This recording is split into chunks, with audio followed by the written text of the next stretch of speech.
যে অর্জন রয়েছে, আওয়ামী লীগ সরকারের যে অর্জন রয়েছে, মানুষের সঙ্গে যে ধরনের সম্পৃক্ততা রয়েছে, সাধারণ মানুষের জীবনযাপনে যে ধরনের পরিবর্তন আওয়ামী লীগ সরকার নিয়ে আসতে পেরেছে, আওয়ামী লীগ সরকারই সাধারণ মানুষের কাছে সবচেয়ে জনপ্রিয় রাজনৈতিক দল। এবং এটি তারা জানে বলেই কিন্তু তারা আজকে 200 টাকার তত্ত্ব দিচ্ছে যে 200 টাকা দিয়ে মানুষের ভোট কেনা যায়, 100 টাকার ভোট কিনে দেওয়া যায়, এখন ভোট দেওয়া যাবে না, আওয়ামী লীগকে ছাড়া নির্বাচন করতে হবে।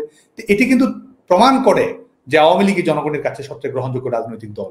আপনি সরকারের বাইরে থাকলে আপনি আসলে বিরোধী দল, এরকমও কি আমরা বলতে পারি? নাকি আপনি সরকারের একটা এক্সটেন্ডেড হ্যান্ড, যার ক্ষমতা আসলে যারা সরকারে থাকতেছে তাদের চেয়েও বেশি? মানে ব্যাপারটা কি এরকম যে সব সমস্যার সমাধান দিতে পারে হাসনাত আর সার্জিস? ব্যাপারটা কি এরকম? আমরা একটা ওয়াচডগ হিসেবে কাজ করতেছি। গভর্নমেন্টের এক্সটেন্ডেড কোনো হ্যান্ড হয় না। গভর্নমেন্টের এক্সটেন্ডেড হ্যান্ড আগে ছিল, ছাত্রলীগ ছিল। গভর্নমেন্টের এরকম না। আমরা গভর্নমেন্টের এক্সটেন্ডেড হ্যান্ড যদি হইতো, গভর্নমেন্টের এক্সটেন্ডেড যদি হ্যান্ড হইতো, বিভিন্ন জায়গায় মিসঅ্যাপ্রোপ্রিয়েশন হইতো। আমরা তো মিসঅ্যাপ্রোপ্রিয়েশন না, আপনারা কোনো মিসঅ্যাপ্রোপ্রিয়েশন করতেছেন, আমরা যেটা করতে দিতেছেন না। আমরা চাইতেছি মানুষ যেটা কইতে চাইতেছে, মানুষ যেটা চাইতেছে, মানুষ যেমন বাংলাদেশ চাইতেছে, আমরা আমাদের জায়গা থেকে ওয়াচডগ হিসেবে একটা গভর্নমেন্টকে, গভর্নমেন্ট যেন প্রপার ফাংশন করতে পারে, গভর্নমেন্ট যেন আমাদের ডিরেল না হইতে পারে, গভর্নমেন্ট যেন সংস্কার করে একদম বছরের পর বছর মানে একটা ওই যে হাসিনা যেটা করছে থাইকা না যেতে পারে। গভর্নমেন্ট যেন আবার মানে ব্যাপারটা এমন না যে এই যে আওয়ামী ফেসিবাদ, এটা তো এমন না যে এটা যে কেউ হচ্ছে ফেসিবাদ হইতে পারে। ওকে, এটা যেন আর কেউ না হইতে পারে, মানুষের আশা আকাঙ্ক্ষা। আচ্ছা, আপনি মানে এই কাজটা আমরা করতেছি।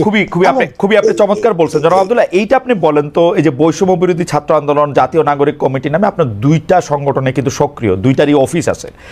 এর বাইরে আমরা শুনছি যে আপনারা নতুন রাজনৈতিক দল করতে যাচ্ছেন। আপনি আবার একটু পরে গিয়ে বলবেন যে অ্যাজাম্পশন, ফ্যাক্ট এগুলি আমাদের শিখাবেন, আমি শিখবো, এগুলি অসুবিধা নাই। কিন্তু এই যে জেলা বিভাগে মত বিনিময়, আপনার কাছ থেকে আমরা শিখছি। আচ্ছা, জেলা বিভাগে মত বিনিময়, ওকে ফাইন। জেলা বিভাগে মত বিনিময়, মিছিল, সভা, মার্চ, নানা কিছু আয়োজন করতেছেন আপনারা। খুব জনপ্রিয় প্রশ্ন এটা, এগুলির ব্যয় আসলে কিভাবে আপনারা নির্বাহ করতেছেন? আপনাদের আর্থিক জোগাড় কিভাবে হইতেছে? হ্যাঁ, প্রশ্ন উঠতেছে এরকম যে রাষ্ট্রীয় গোয়েন্দা সংস্থা একটা রাজনৈতিক দল গঠনের চেষ্টা চালাচ্ছে। ভাই আটকে গেছে, একটু পিছন থেকে বলতে হবে। না, সহজ। আপনাদের দুইটা জিনিস, একটা বৈষম্য বিরোধী ছাত্র আন্দোলন, একটা জাতীয় নাগরিক কমিটি। হ্যাঁ, এই দুইটাই আপনারা সক্রিয়, দুইটারই অফিস আছে, কিন্তু আপনারা জেলা বিভাগ এদিকে যাইতেছেন, বিভিন্ন ধরনের সভা করতেছেন, এগুলির টাকা আসতেছে কোত্থেকে?